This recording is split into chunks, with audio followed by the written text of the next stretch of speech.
Good, excellent. Listen, well, I want to thank everybody for making it tonight on a blustery Sunday night on a Halloween weekend. This is probably one of the more important sessions that we'll be having, as it's sort of a precursor to a lot of things that we will be doing as far as workshops go and real world work in the sport of boxing. Long-term development in sport, building quality sport programmings for boxing. So this is really what we do. It's all about the structure, which we'll really dig into tonight. How you plan your practices, your programs, and every activity that you do to develop your athletes from playground to podium. So we're really lucky tonight to have one of the experts. We have Heather Ross-McManus on board tonight, and she's a true catalyst for change. She's a long-term athlete development advisor, and she's worked on Sport for Life projects related to meaningful competition, physical literacy, and high performance planning for quite some time. And we get a little part of that work tonight. She's a coach. She's a master coach developer for both gymnastics and freestyle skiing, and has supported numerous sport organizations on athlete, coach, and sport development initiatives. She's also a teacher and has a lot of experience in that regard, and passionate about leadership, quality learning environments, and personal development as they relate to excellence and wellness in both sport and life. And maybe the most ringing endorsement is that she was an Olympian in 2004 and represented Canada for 15 years on the Canadian women's trampoline team. And she's probably seen me at Sky Zone and been impressed. But I'd like to hand it over to her, and we're going to get into some really fantastic work tonight. Hi, everyone. So thank you for having me. It's a real honor to be able to talk to you and to share sort of my passion for all of the work that Sport for Life does as well. I will share my screen in just a second here, but yeah. So my like like you said, my background's trampoline, which may seem very different from boxing, but I've enjoyed my work, especially with Sport for Life, but other work I do too, learning and working with all different sports in the sports system. So I'm really excited to have a chance to kind of share with you tonight as well. So I'm going to share my screen so we have the presentation. There it is. Share. Oh, and it came right up. Isn't that good? Okay, so hopefully everyone can see that. I know sometimes I get a little bit of a delay, so I'll try to speak clearly and slowly so that it doesn't affect things too much. So tonight, what we're looking at is, oh, I'm having, sorry, I just trying to figure out how to advance the slides. There we go. There it is. Today what we're looking at is sort of an overview of long-term development in sport, and more specific to sport, because that's what Boxing Ontario is looking at specifically. But I'm going to branch off also into some of the places that may lead you in the work you do later on. So where does, you know, the basis of the work you do in long-term development will lead you to athlete development matrix, maybe considering meaningful competition and what kinds of things that might mean for your sport specifically. And then I hear that most of the audience today are coaches, or many of them are. So I've also got the role of the coach as something that I like to specifically consider when we're talking about some of these topics. So the first sort of overview, long-term development in sport and physical activity, is the latest version, 3.0, of the LTAD or LTD framework from Sport for Life. And it's evolved a fair bit over the years. The guiding principles that have been sort of crystallized in this third version are the focus on quality. I think in the past we had sort of just the assumption that sport is good, and realizing that many people's sport experiences may not have been as good as others. And so the focus on quality sport rather than just sport. Optimal programming is critical. So actually the decisions we make and the infrastructure we put behind and the rules we put in place to create programming are very, very important to creating that quality sport experience. And inclusion is non-negotiable. So inclusion has taken more and more of a forefront in the work that we've done in sport, and from Sport for Life specifically, but also just in general in sport, that's become more and more of a topic that is coming to the forefront as being important. And finally, collaboration makes the system better. So this is a message that Sport for Life has had at the center of their work right from the beginning, that working on alignment, working together to make the sport system better is how that is done. So we're figuring out how to collaborate, how to cooperate and work together. So this concept of quality sport, if you're working in sort of the system side or the policy side of sport at all these days, you hear this term a lot. But I think it's important to think about, I mean, we all have an idea what that would be just from our own experience, but to look at what is quality sport. So from Sport for Life's perspective, it's based on long-term athlete development, so the long-term wellness and foundations for long-term development and success, which we can break down into 3 main categories, which is good programs, good places, and good people. So the good programs include programs that are developmentally appropriate, so looking at the stage of development and what is needed for that stage in terms, and what they're capable of, what they're able to learn based on their physical development, what they can handle based on their emotional development and things like that. So that good programs are centered around the participant. They challenge them, they learn, they're well planned, and they're meaningful to them. Good places would be inclusive, like might be the infrastructure of the place, but it may also be the culture of the place, the feeling of it, fun, fair, holistic, focused on safety and wellness. And good people are the leaders, the people who run the programs, whether those are coaches like many of you, whether they're officials, other instructors at different stages of the pathway, parents, caregivers, and administrators as well. So all of those things put together lead to quality sport and the optimum health as well as excellence. The other piece of the long-term development puzzle is physical literacy. And so physical literacy, there's been a lot of work done on this in both health and sport worldwide over, since Sport for Life started, and it's evolved quite a bit, and more organizations have got on board and are promoting physical literacy. So there was a consensus statement a few years ago that I think it's on the next slide. Here it is, 2014. The International Physical Literacy Association defined physical literacy because everyone had a different idea of what it was. And so this was to clarify so that everyone was talking about the same thing, whether they were in health or sport or child development. So physical literacy, including the motivation and confidence, the physical competence, and then the knowledge and understanding of valuing movement and sport. So taking the responsibility for engaging in physical activity and movement as something that's important in life, and being motivated and feeling like you were capable and able to do that. So something that has evolved, especially about physical literacy, has been this view of physical literacy across the lifespan. So originally we had thought, we positioned physical literacy at the early stages of the long-term development pathway. And it was kind of apparent that actually people were missing, elements of physical literacy even in later stages, or some people, for one reason or another, didn't start learning until later. Maybe they had barriers to participation, or maybe they just weren't interested or didn't know about it until later in their life. So our view of physical literacy has changed to being throughout the lifespan now. And there is quite a new, in the last year or so, a resource from Sport for Life as well, called Developing Physical Literacy, Building a New Normal for All Canadians. And my favorite page of it is the Building Physical Literacy in Aerial Environments, because I wrote that one. It talks about water, snow,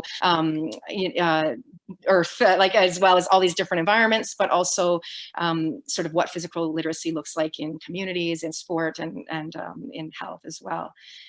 So the idea being that it's not only about performance in the long term, although that's a big part of it, but also wellness for all Canadians. to open up those doors for success and for inclusion of everyone, all ages. So the inclusion piece in terms of long-term athlete development or long-term development in sport is also much more and more toward the forefront. And this is one that I like to draw people's attention to it, especially those who are involved in sport at higher levels, because I think very often over the years when we've seen conferences happen to do with long-term development, we have sort of an inclusion stream or a grassroots stream, and we have a separate sport and high performance stream, as though inclusion doesn't fit in high performance. But I really believe, and the Sport for Life documents are supporting it more and more and recognizing the research in this area, that this applies at all stages of development. So whether you're at train to win or whether you're at active start, inclusion has an impact. So we unfortunately still disclude too many people from sport for various reasons, whether that's because they're older, whether their gender doesn't get focused on as much by one sport or another, whether they feel a barrier to getting involved because of their gender. I know the sport I'm most involved in right now is freestyle skiing, and it's really challenging for girls to get involved in that sport. Whether it's a disability, a culture, a religion, another sport, my sport, trampoline, the attire we wear at the high performance level discludes people that may not want to show certain parts of their body. So there are a number. Sexual identity is another one that, depending on the sport and how supported people feel, it can have an impact even at the high performance stages. So the Sport for Life rectangle, and I don't know if you can see it if the videos are over top of the side there, depending on the view you have on your screen. But one thing that's evolved, and this has been updated and improved in each version of this LTAD framework, this idea of awareness and first involvement in sport used to be at the very bottom corner and only sort of a small window of opportunity to get involved in sport, and kind of implied that after that it was too late. So the change that's happened over the years is this recognition that people can get involved at any stage, and some of them may even get involved at a later stage and end up in a train to win or an excellence stream of their sport. They may start in one sport and end up in an excellence pathway in another sport. So it's just a little bit more kind of open to the circuitous kind of paths that people take in sport, and not just one linear pathway to excellence.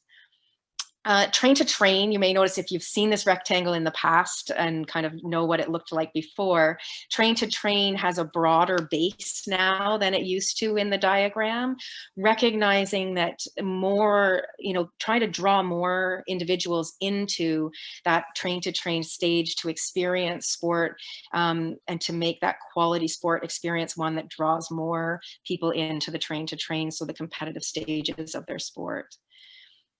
And then also recognizing sort of alignment with Own the Podium and some of the work that they're doing, and that these excellent stages are aligned with the podium pathway. And so rather than having organizations work in silos, this is a good example of sort of walking the walk and collaborating with Own the Podium to figure out sort of common terminology and common understanding of the sport pathways. Another thing that's really central, I would say, and fundamental to the Sport for Life and their work in long-term development is the focus on stage rather than age. So rather than a number, like a chronological age, the markers that are used tend to be more development-based or sport skill-based. So at the earlier stages, they coincide a little bit more with chronological age markers, like there's sort of ranges of age where there's sort of recognition that, some athletes or individuals they may develop earlier and some may develop later, but they're probably going to be within a certain range of chronological age in the early stages. However, peak height velocity, which is their period of rapid growth, is what kind of is the marker for some of those later, moving into the later stages of sport, of long-term athlete development.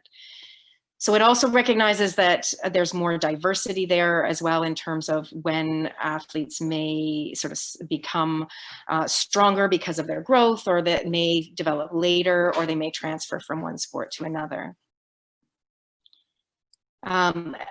In particular, there's a big focus on train to train, and this has always been something that Sport for Life has worked to communicate, and it's even more sort of, I guess, laid out in the 3.0 version of long-term development in sport and physical activity.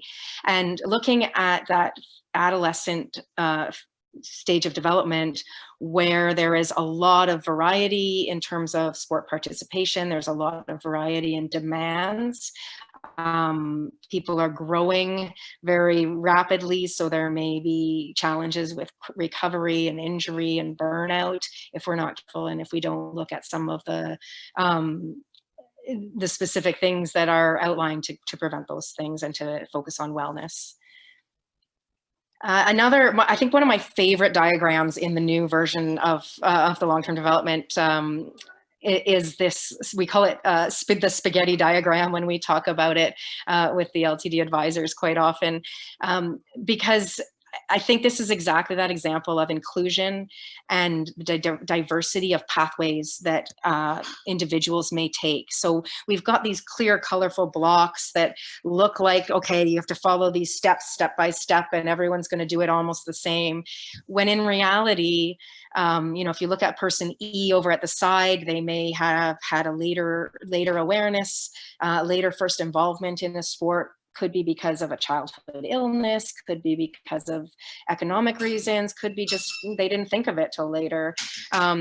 There may all kinds of reasons why people might take different pathways in sport, and the idea being that we're more accepting of those and inclusive of the people and the pathways they may choose, choosing one sport, choosing to change sports, choosing to follow an excellence pathway, choosing to follow a recreational pathway or a coaching leadership pathway in sport.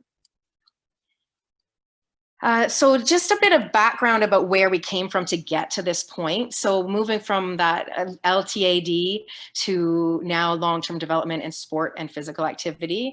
And the idea behind that came from a lot of sort of listening to people and making that title more inclusive.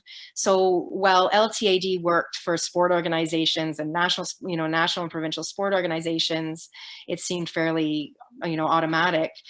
There were other organizations and other people that had an impact in the sports system or schools and things like that, where they didn't think of themselves as athletes, or the idea of athletes seemed very elitist. So the idea is that you can develop long-term in sport or in physical activity or in a combination of both, whether you're on an excellence pathway or a participation pathway, or as we saw in the previous diagram, moving in all different directions until you figure out the path that fits you best.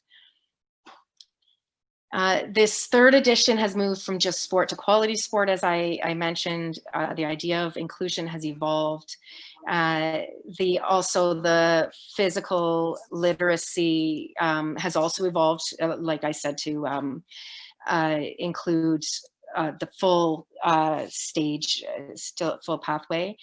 One of the things that I'm going to get to later on is going from 10 key factors to 22, which may seem a little bit overwhelming, but the benefit is that they're divided into 3 main categories, and then they're within those categories.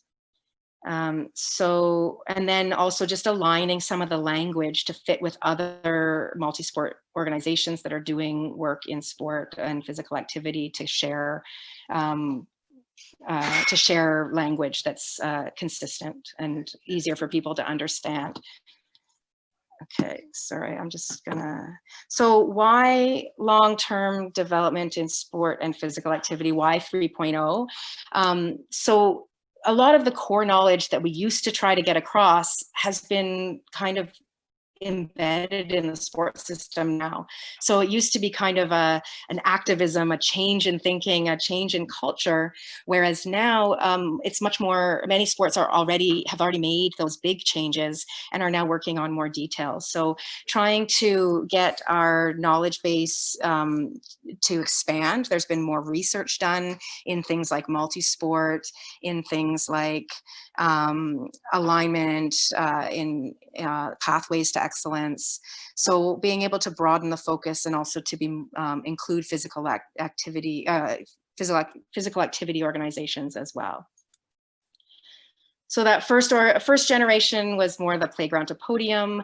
Most of the sports system didn't know anything about the concept of long-term development, long-term athlete development. And it was based on sort of a bibliography of 57 references. That grew to 77 references in the second version, more graphics, more clarity on some of the key factors that were maybe questioned or had evolved in terms of research.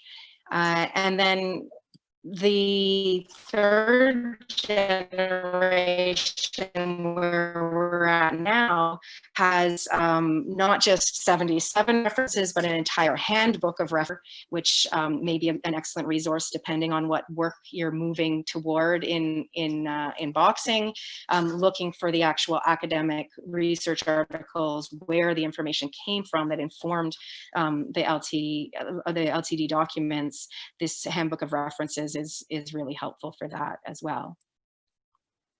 So this next slide is referring to those that handbook of references, and it should be available through Sport for Life, and I believe it's on the reference section of the website. And it lists, you know, in the text there, I won't read them all, but it lists some of the areas of research that are included in that. So she has over 500 different research articles referenced there that relate to long-term development and that helped inform the latest version. So part of, I mean, it always has been, but even more, well, is like long-term development is a catalyst for sort of culture change in sport. And with, I think with many of the things coming out in various sports now in the negative side of sport, I think it gives us a place to move on the positive, on the wellness side of sport, on the excellence side of sport, on the enjoyment side of sport, and what people can do to cooperate and collaborate to continue to make sport better and to make it a quality environment for everyone involved. So this slide just talks about what different sort of organizations or individuals can do to contribute and what the outcomes may be. So that idea of aligning stakeholders between different sectors, including school sport, public health, community recreation, and then organized sport all the way up to podium performance focused excellence. So still on the long-term development side of things, this is just outlining some of those key factors I mentioned that evolved from the original 10 key factors to now 22 key factors that are divided into personal factors that impact like the actual participant and their development. Organizational factors. Now these also impact participants, but they're coming from maybe the responsibility lies with the organizations, maybe policy, that sort of thing. And then system factors. So the whole Canadian sports system, possibly culture, and all of these things have an impact on the athlete or the participant.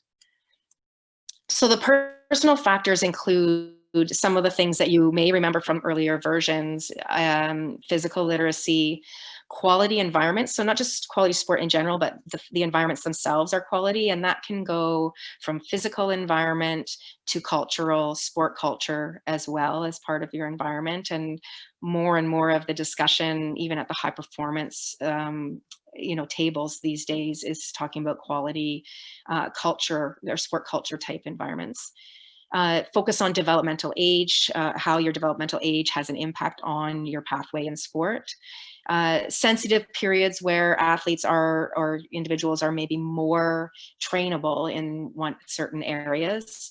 So For example, flexibility in my sport is something that is much more trainable at a young age. Doesn't mean it can't be trained later. It just means it's more work and it might take a little bit longer.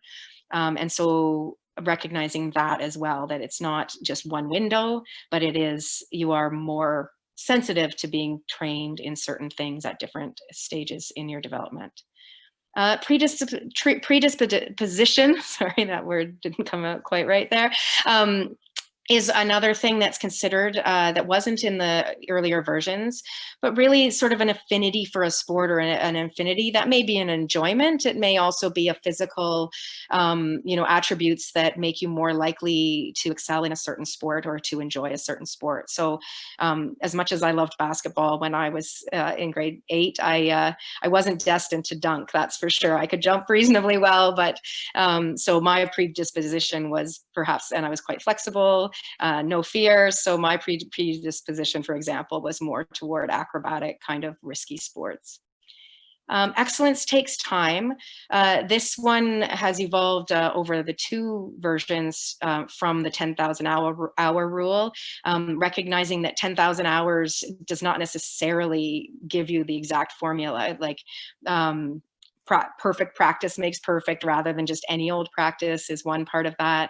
But also that the time it takes depends on your predisposition, depends on the quality of the sport environment, the coaching, the things that you may experience in sport. And that sport is for life. So the idea being that sport should be an experience that is part of our entire life, our life, for our lifespan. And the people responsible and leaders in these areas tend to be parents, teachers, coaches that help support these factors. So the organizational factors are related more to things like frameworks, like the long-term development framework or your sport-specific long-term development frameworks, things like governance that lead to sort of policies or priorities, awareness and first involvement. So these may be, if people are not aware of sport in certain sectors, or there's not a good pathway for them to get involved or try a sport, those are organizational things that could be a factor in participation. Appropriate specialization, so evolving from early versus late, and having a kind of rigid idea of what those things are. The recognition is that there is maybe an appropriate time for a positive version of specialization eventually, when an athlete wants to really excel in a sport, or really chooses a certain sport because they love it, because it's a healthy choice. Or that they are doing multi-sport rather than specialization, that provides a balance and a wellness factor in their lives, as well as, or that provides a good foundation for future success as well.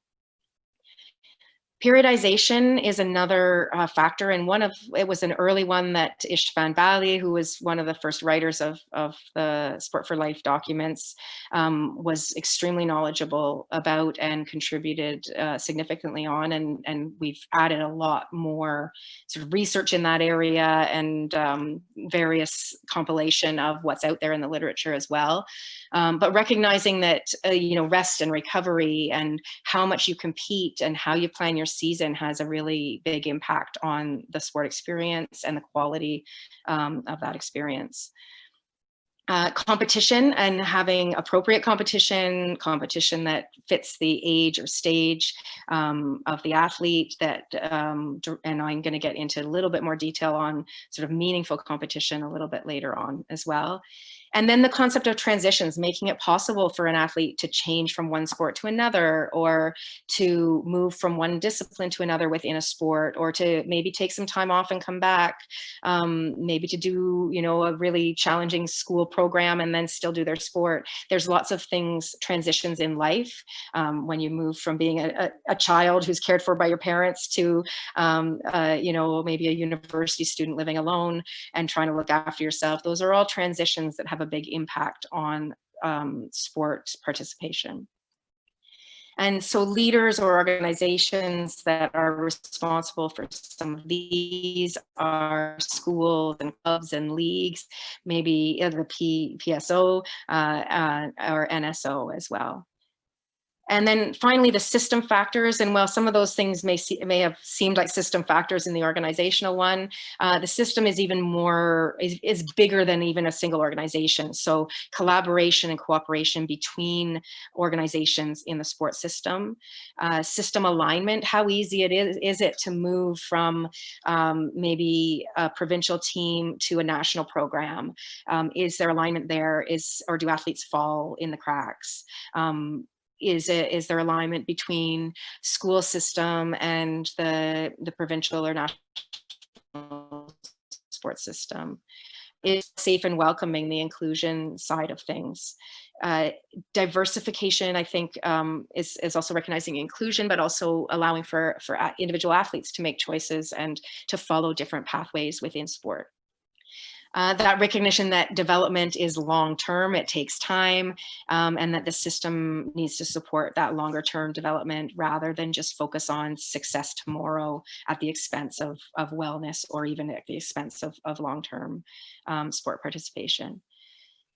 Continuous improvement, so that's referring to the system, that we aim to continually improve the system as the world evolves, as people evolve, as we learn. That continuous improvement can be ongoing. And evidence-based, so I think Sport for Life's approach to that has, that example of all of those references that were used in the latest document show that sort of commitment to being evidence-based.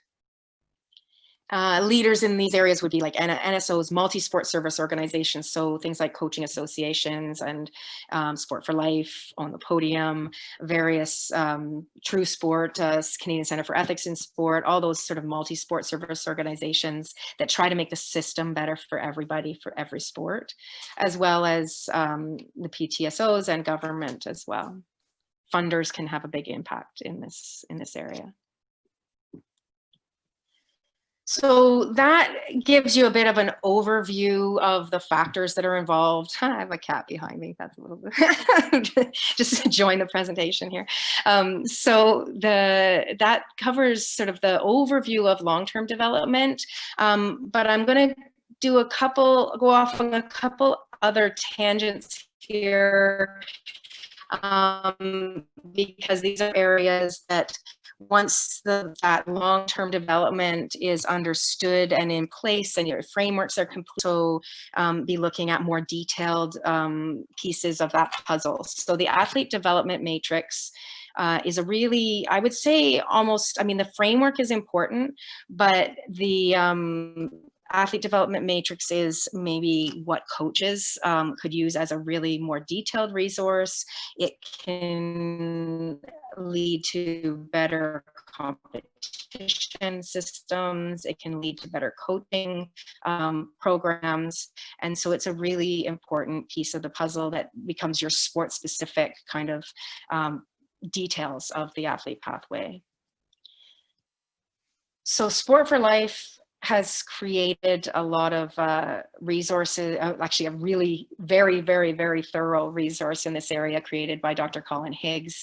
And it looks at the 4 corner models. So and sports have adapted, and it can be almost taken as is and then just sport specific details added, or sports have also just taken and done their own version too. So the resources are there, and it really is a custom sort of thing that sports can work on based on what's important in their sport specifically. As you can imagine, a sport like shooting might have very different needs from boxing, which might have very different needs from a team sport, or a judged sport, for example, like or an acrobatic, aesthetic type sport. So each sport can look at these things as it relates to their sport, but looking at technical, physical, mental skills, and life skills as being at each stage of development. So the idea being that you you kind of know what is important at the learn to train stage, what's important at the train to train stage, what's important to an athlete on your national team at the train to compete or train to win stage. And those things should align to be, to be a sort of a seamless pathway where there aren't gaps. Sorry, just a second. Thank you. Okay. Sorry. So the way that fits, and it's a big job and it takes a lot of sort of sport specific expertise and maybe experts in different stages of development. You may have active start specialists that work on that stage, and then you might have sort of sport people that understand all stages that help make sure it's aligned. So it may be quite a collaboration to work on this.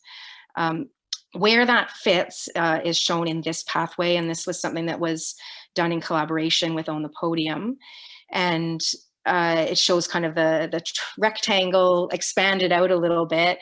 The athlete development matrix starts at active start and moves all the way up through to train to win, and aligns with, or kind of has embedded as part of it, the gold medal profile and the podium pathway. So those performance skills and attributes that are required in your gold medal profile for your sport will be will inform the top end of your athlete development matrix in terms of performance and podium performances. But the athlete development matrix still at all those stages adds things like life skills, mental skills, that may or may not show up in your gold medal profile. So this diagram here was one that a number of us worked on to kind of help sports as they were trying to align their athlete development matrix and long-term development planning with their gold medal profile and podium pathway. So it shows all the purple areas are more where your athlete development matrix would inform coaches or programmers or clubs, organizations that are leading sport. And the green parts are where the gold medal profile and the work your sport may do with On the Podium might kind of take over and have, that's where that fits within the big picture.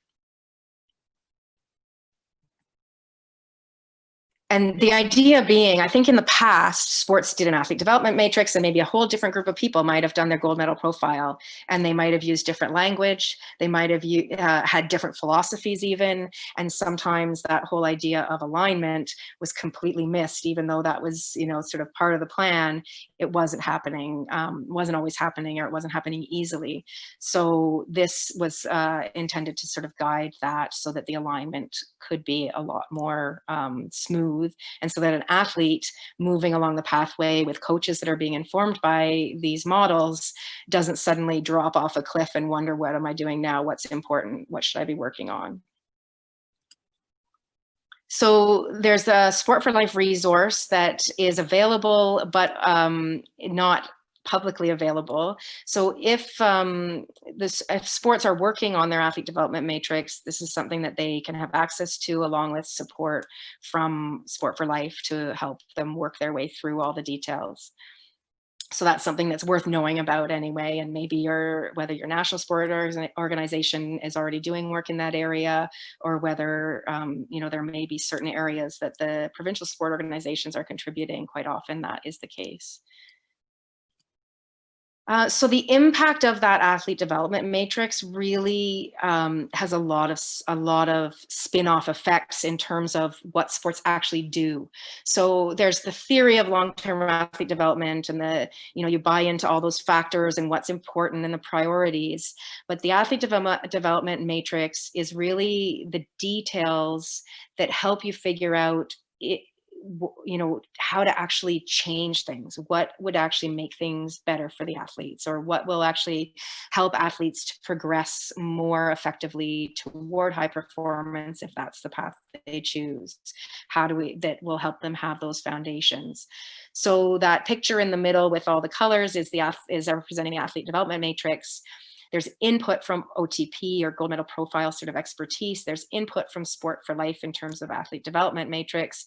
And there's input from the NSO, and usually the NSO then creates a working group or team of people that includes coaches and officials and representatives from big and small provincial and territorial organizations that contribute to that, including hopefully conversations between high performance and sport development, not having those separate. And so inputting that sport specific knowledge. So that's the creation of it. And then the impact of it is going out toward creating coach education, creating sort of quality sport programs, you know, whether you have a badge program or a level system or even a competition system that kind of has criteria as they move up, or requirements, ways of measuring who wins or that sort of thing. That's competition review, is addressing sort of those kinds of things, and whether that's it has an impact on international competitive success, but also just the health of the population and participation. So I would definitely say when sports that have a good athlete development matrix find all those other pieces to be much clearer and much easier to do after they do that hard work of figuring out the athlete development matrix.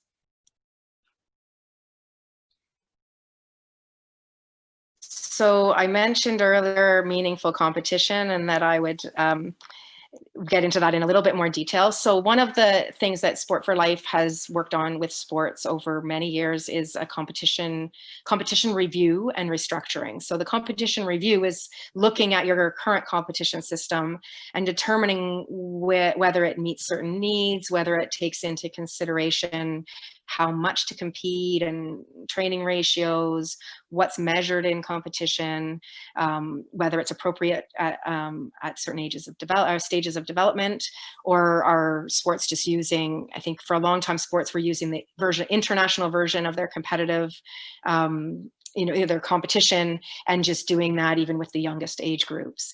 And there's been a push over the last 10 to 20 years, I'd say, to just question that, not necessarily that it's for sure wrong, but to question it and to figure out what is it that athletes need at each stage, and are we measuring the right things when we put them into competitions.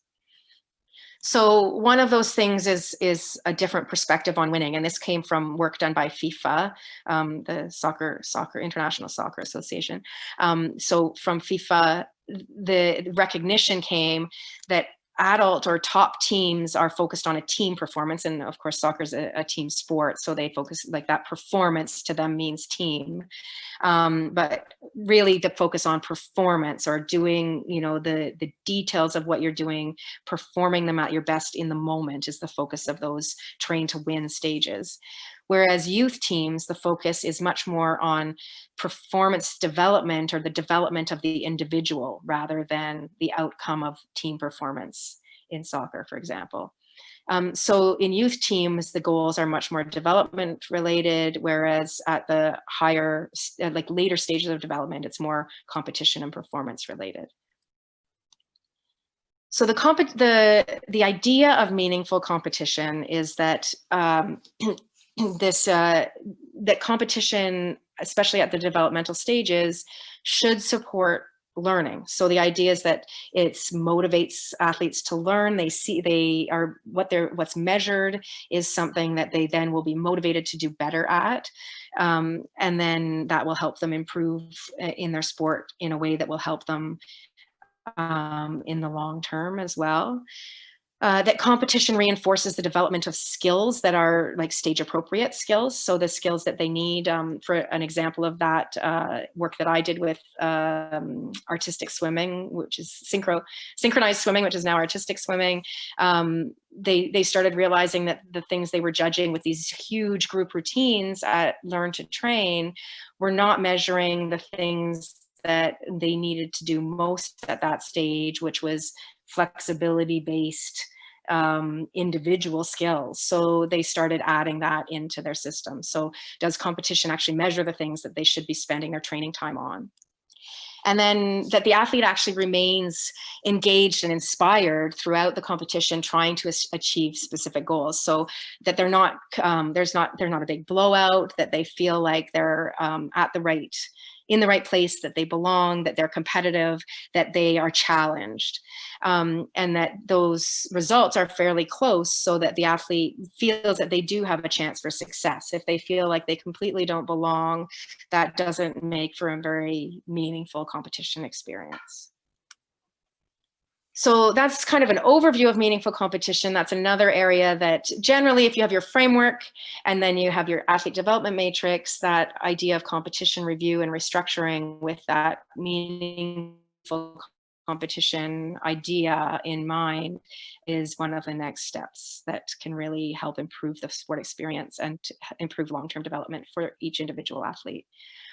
So the final thoughts I had were sort of more bringing that back to the coach, because I think some of those things seem like they're very system focused, like the competition rules, maybe a coach can't change those very much, or this is just the way it is, and so we have to work within that system, and you end up just sort of teaching to the test or teaching coaching so that for competitive success and which may be a short-term focus if the rules aren't set up the way in the best way. So what can a coach do? What can be coach-led, regardless whether the system is strong or whether the system is weak?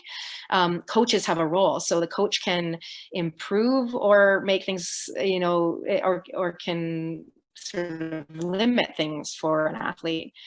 So they can support either a meaningful competition experience or a quality sport experience by things like preparation and skill development. So whether the competitions are measuring the most important skills or not, the coaches can still put measurements or tracking in place to make sure those important developmental skills or foundational skills are still rewarded and valued in their training program.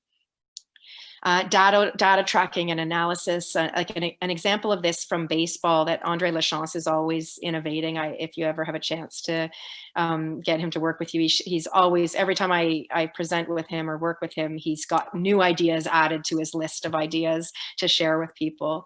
But one of the things that I thought was really interesting in terms of meaningful competition was just measuring different things in baseball. So yes, the score at the end of a baseball game is what wins or loses the game, but measuring at earlier stages, good choices, or a hit that goes, to the strategically to the right, to the direction that, being able to accurately be in the right place to more likely catch the ball. So it's sort of those things that make people better players rather than just winning the game, which may or may not, an individual's improvement may or may not have the impact to change that right away.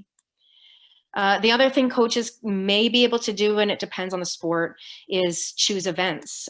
So putting an athlete in an event that's the appropriate, sort of going to be more meaningful for them. So where they have close competitors that challenge them. Things like goal setting. So if you don't have control over which events, it's just done by age or by region or something like that, and you know that your athlete's going into a competition where there may be a blowout, whether they're going to be on the winning end of a blowout or the losing end of a blowout, either way is not very inspiring for an athlete, but coaches can help with goal setting around that. My kids had a soccer coach that was really good at this one year. They were losing. We live in a small town, and they were competing against the big teams in Ottawa that had been training all year round, and they were losing like 11-0 at the beginning of the season. And as they got better, he would help them set goals, and he would say, they were U8 or something. It was a really young team, but he would say, okay, I think we can hold this team to 7 points, and I think we can score 2. And so he'd set them up that this was their expectation and this was their goal. And so even though they lost 7-2, there was this, sort of goal that they felt that they could achieve that made them feel that they were still in the game or feel something that they could successfully work toward. And then things like seasonal planning, the number of competitions, having sort of a variety of experiences through the season, whether some are challenging and some are easier, and then reflecting and learning from those experiences. So one of the ways to learn from an event is to actually think back and think of those lessons and to be guided by the coach. An example of one of those things is Swimming Canada. So they actually have this written into their long-term development framework. But it's something that coaches could do individually, possibly, if the sport rules allow. So they actually recommend that at Learn to Train, Train to Train, and Train to Compete, coaches and athletes should actively seek out three competitions that are below the athlete's level. So they're where the athlete is likely to do well. Excuse me. Two that are at their level, so they are right in the middle of the pack. They're challenged, but kind of in the middle. And one that's above. So at one event where they're going to lose, like they're just trying to catch up to people who are ahead of them, who are better than them. And so by putting these different events together, they experience winning, they experience losing, they experience being in the middle of the pack, and handling and being challenged and learning from each of those situations. So basically the competition system or the sports system, the long-term, like the frameworks that are in place, all interact with the coach's behaviors and the coach's decisions, because the coaches are the ones that are actually in direct impact with the athletes.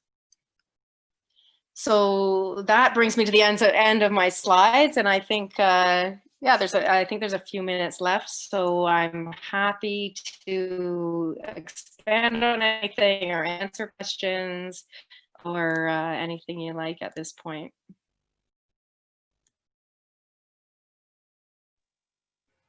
If anybody has questions, go ahead, Mike. You beat me to it, Matt. If anyone has any questions, if you want to just send them in the chat.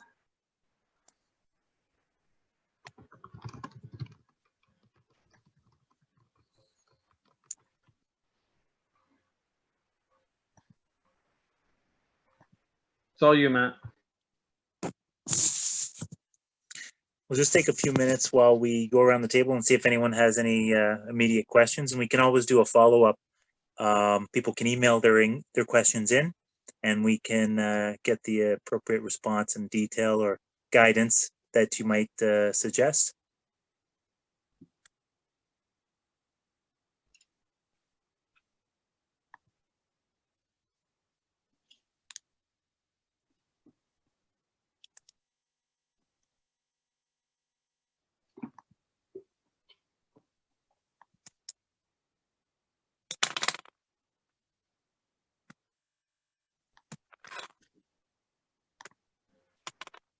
One question, Heather, is if you could tell us again who you referenced. I believe it was from baseball. Oh, Andre Lachance. Yeah, he's the women's national team coach, and he's also an LTD advisor as well with Sport for Life. So, you know, if you're talking to Carolyn about, you know, he's always a dynamic person with so if you're looking for brainstorming and ideas and being pushed to think out of the box and things like that, then Andre's your guy.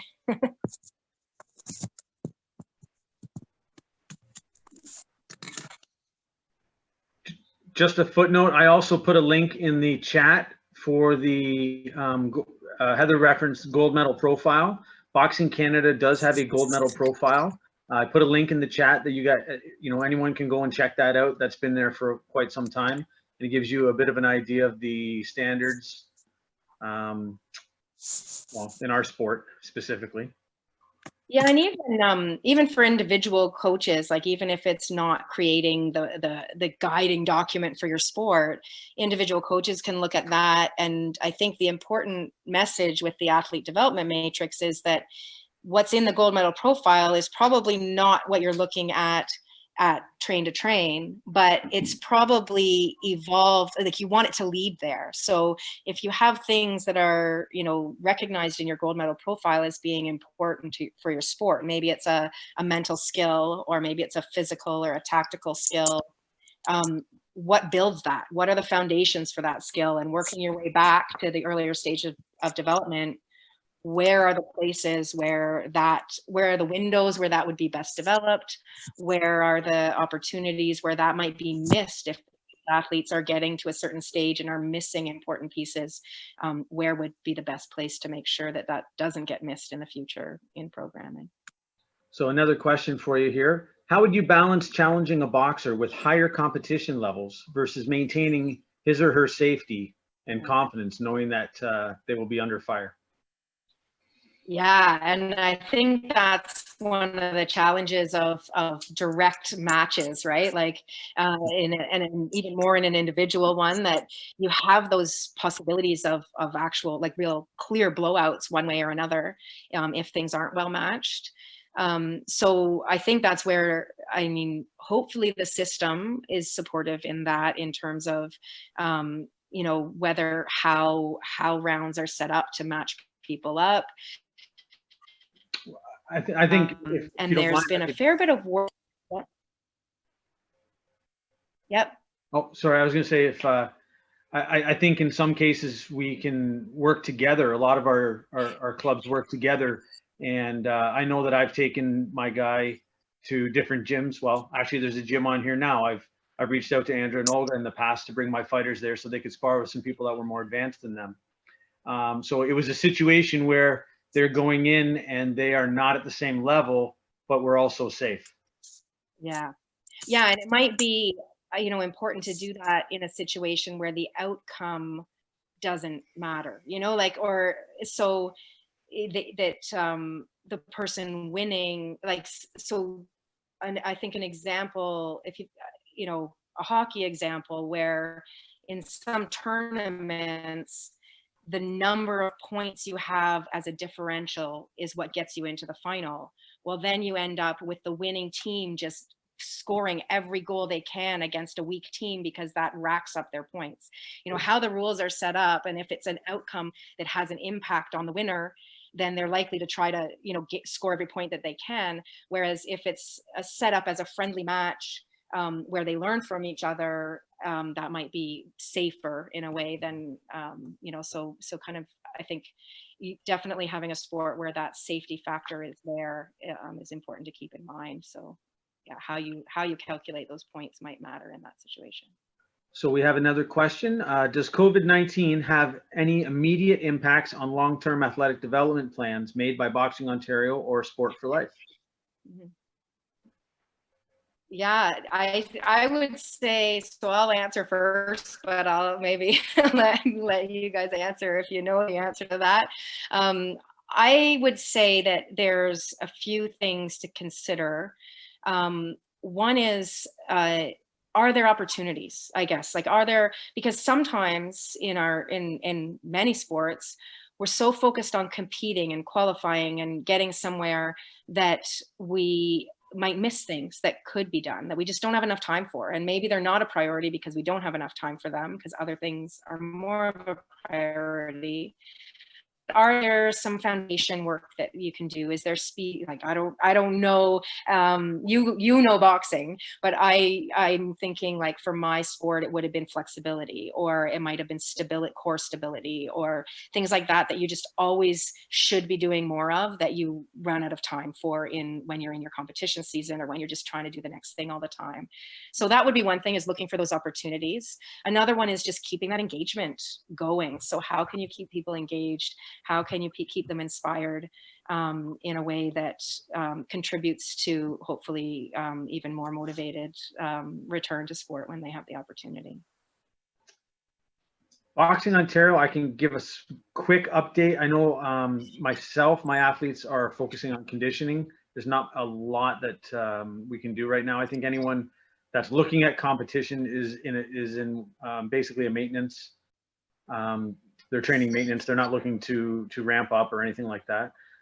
Having said that, just a quick update, certainly not to get into it much now. We are trying to get development initiatives going with other provinces and maybe even other countries, but right now we're still limited as far as COVID goes. So. And I wonder, I don't know enough to imagine what it might be, but whether there are skills that might, you know, that you could create sort of virtual virtual leaderboards or that kind of thing that are more skill-based, whether it's fitness type things, like almost like CrossFit, but a boxing version of it, you know, where there's things that are measured and things that are people can kind of compete at that maybe don't involve contact with another person, that still might contribute to their sport development in a positive way. We've actually, Sid Vanderpool is talking to some of his committees, but they're actually looking at trying to build some kind of a combine that's like that to help give people some challenges. But any more questions you guys can send in the chat. Okay, I will update that link when I get a chance. If you go to Boxing Canada webpage, if some people are having a hard time with that link, yeah, Boxing Canada gold medal profile. So if you go to boxingcanada.org, you should be able to navigate it, but I will send it out to all of the email addresses that are also registered for this.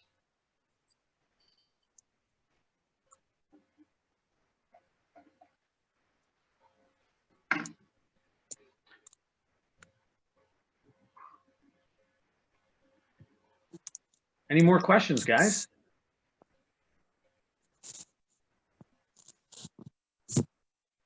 Lots of thank yous, Heather. Thank you. Well, I don't see any other questions coming up here.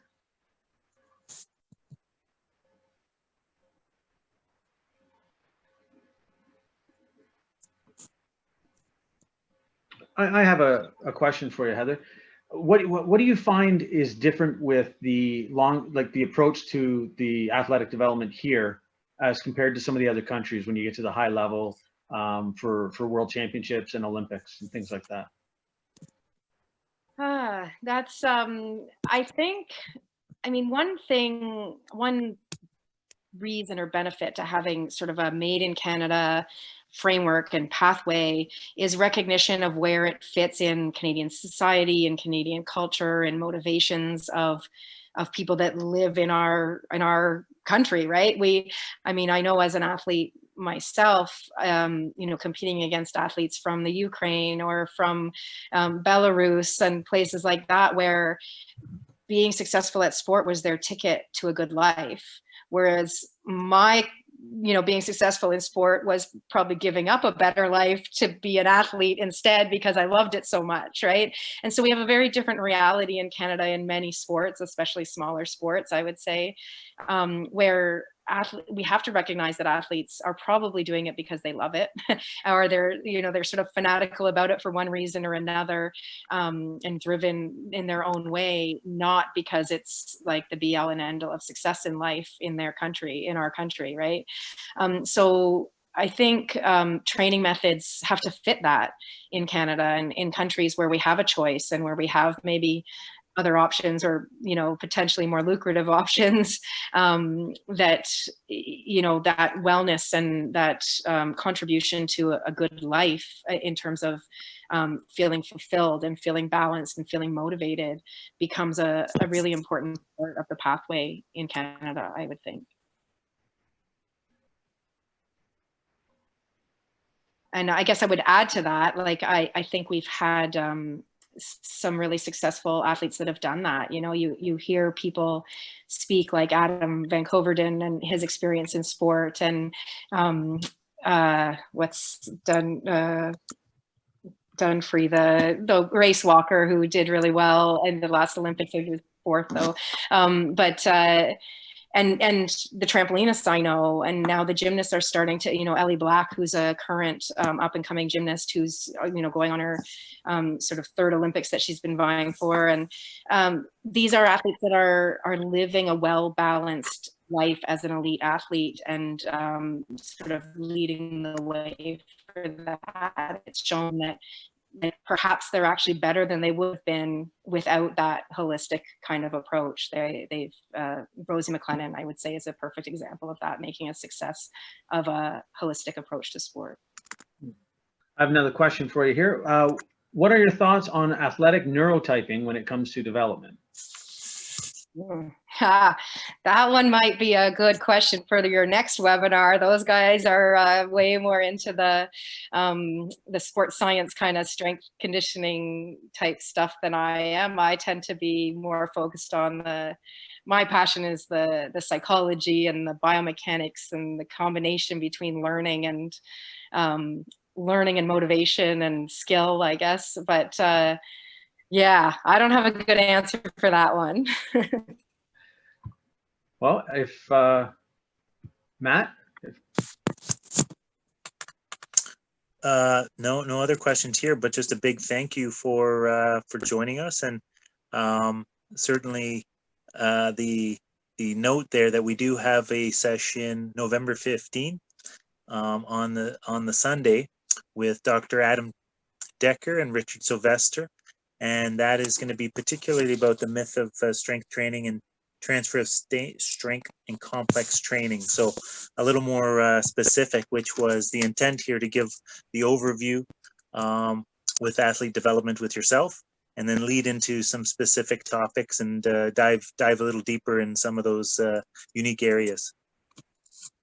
So big thank you again. We'll get any questions that we have after this over to you. And we can't thank you enough in spending your Sunday night with us, and hope to work with you soon in the future.